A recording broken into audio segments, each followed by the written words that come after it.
Hi everyone, welcome back to our YouTube channel, and in this video we are going to talk about how you can add phone number in your Roblox if it is missing.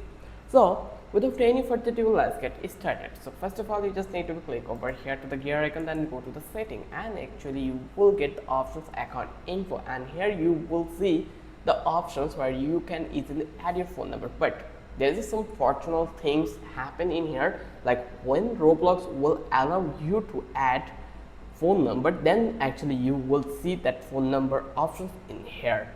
But before that, you are not allowed to add phone number in that place, but you can do some other kind of a thing, like you can go to the profile. Like if you want to really want like add your phone number, then you can just click onto the about this pen icon, and then here you can provide your number and just click to the save. Once it's done, then the phone number will be allowed or added in here.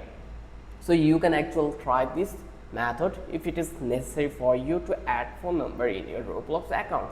So if you think this video was helpful, then don't forget to subscribe our channel and don't forget to hit the like button. Till then, have a good day. I will catch you in the next video with an interesting topic again.